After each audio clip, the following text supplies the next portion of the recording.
Welcome to the X Global News Channel. The relative calm will end, according to our estimates, in the next 1.5 to 2 weeks. The Russian armed forces will try to distract the armed forces from the Luhansk and Kherson regions by striking at Bakhmut and Avdiivka and, possibly, by staging diversionary attacks in other directions. Large-scale shelling of cities and facilities in the south of Ukraine may be used. As far as we know, the General Staff of the Armed Forces of the Russian Federation plans to launch a massive missile strike on the port infrastructure of Odessa. We have already written that from the beginning of October to November 6 to 9, the Russian General Staff moved the sabotage to the NPP. There may be an attempt to land a marine landing near the Dniester estuary or Odessa, after firing rockets at the port. In the Black Sea Fleet, the idea of landing is perceived without any enthusiasm, especially after a successful combined Ukrainian attack in the harbor of Sevastopol. Recall that the Ukrainian military used aerial and surface drones to attack ships. During the attacks, the new flagship of the Black Sea Fleet, the frigate Admiral Makarov, and one of the remaining large amphibious assault ships, BDK, were damaged. The resources of the Black Sea Fleet will be enough to deliver no more than 5,000 people at a time. In total, up to 10,000 soldiers from the Marines, amphibious assault units and motorized infantry have been allocated for the amphibious operation. Some of them are already on the ships of the Black Sea Fleet. The other half is waiting in the wings on the shore in Sevastopol and Novorossiysk. The sailors openly say that an amphibious operation, if it is not cancelled, will become suicide.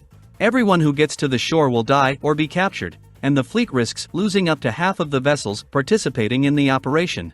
The idea is not ours. She was pushed out of the General Staff back in April-May. Then they kind of refused, but in September they started talking again.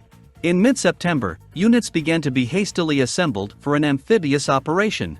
They requested officers in the Baltic and in the Northern Fleet, in return for our officers who refused to participate in this. The part who refused was intimidated by a criminal case. Who is smarter? Do not be led, they say, plant it, it's better than to burn in the sea. Now the crews are almost complete. They are waiting for orders, says an officer from the Black Sea Fleet headquarters.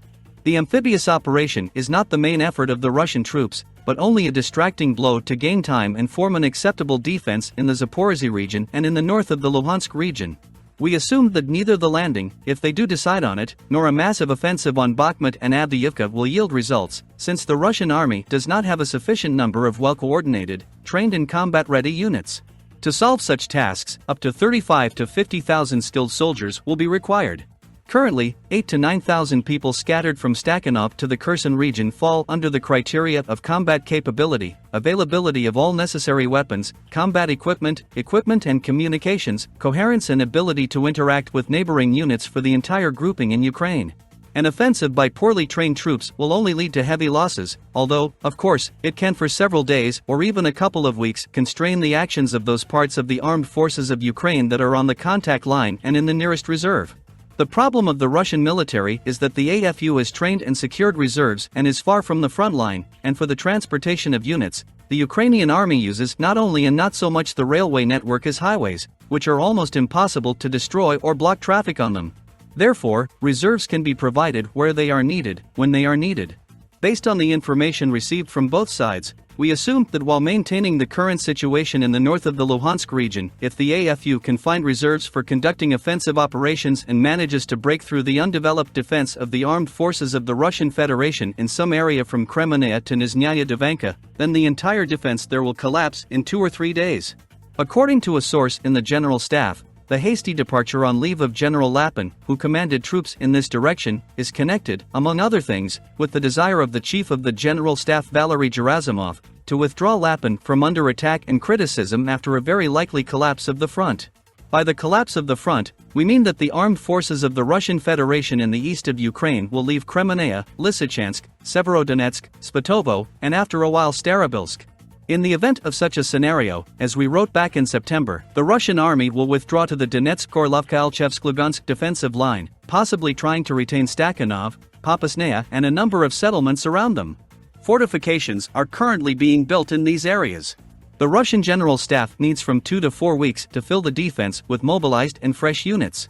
Moreover, 2 to 4 weeks can easily turn into 6 to 8 if the armed forces of the Russian Federation does not solve the problem with the shortage of transports and supplies in the LDPR, Zaporizhzhia and the regions bordering Ukraine. If the AFU does not miss this time, then by the end of November the front in the east will change its shape again, and in the south the Kherson grouping of the armed forces of the Russian Federation will either be destroyed or surrender. The Russian General Staff expects that the armed forces of the Russian Federation will be able to go on the defensive and hold out until January, when resources, equipment, BC, at least somehow trained units, will be accumulated to launch a large-scale offensive. Since the beginning of the war, large calculations of the General Staff of the Armed Forces of the Russian Federation have never been justified. In the Kherson region, the equipment of the fortified positions of the armed forces of the Russian Federation on the right bank is in full swing. A week and a half ago, the APU bypassed the Russian positions in Mylovoy and Novaya Kamenka from the north and successfully advanced almost to Rakovka. To date, Russian troops east of Ingulets control only territories 17 to 27 kilometers from the Dnieper and the corridor to Mylovoy. Positions east of the Ingulets River may be abandoned after a short battle if the APU in this area moves to active offensive actions, which has not yet been observed, including due to weather conditions. On the right bank of the Dnieper, the armed forces of the Russian Federation plan, as we wrote, to hold Kherson itself and positions from Alexandrovka and Pravdino in the west to Alexandrovka and Satovoy in the east for as long as possible, within a month and a half. Trench lines and long-term firing points are equipped on this line. Moreover, it is planned to build 2, and in some places 3 lines of defense. The Russian military is already openly saying that in the event of the loss of Berislav and the crossing of the Dnieper River near the Kakhovskaya hydroelectric power station, they will still remain and will hold the defense. The confidence that they will not be abandoned and will be supported continues to be supported by words and orders from the headquarters of the group, from the presidential administration and the efforts of military officers. A whole landing of propagandists was recently landed in the Kherson region. Cots came here. Other guys with cameras. I've been fighting for a long time. Where these jackals appear and start lying about high morale, there will be horror soon. I think a week or 2 will begin, a senior officer of the Russian army, located west of Kherson, comments on the arrival of the military officers. In the event of the loss of Berislav and the preservation of the positions of the armed forces of the Russian Federation west of Ingulets, they will be able to hold out on the defensive from a month to 2, depending on the actions of the AFU and OK South, as well as on whether the grouping on the left bank can provide the grouping on the right with ammunition in the right amount and evacuation of the wounded. The military say that after leaving Berislav, it is extremely likely that the dam of the Kakhovskaya HPP will be blown up. Many of the officers sincerely believe that the demolition of the dam is being prepared by the APU. Few who know about the mining of the dam and other structures at the hydroelectric power station report that everything is almost ready. There will be an order from the headquarters of the group, there will be an explosion. Soldiers and officers of the armed forces of the Russian Federation on the right bank will remain in a situation where they will simply have nowhere to retreat.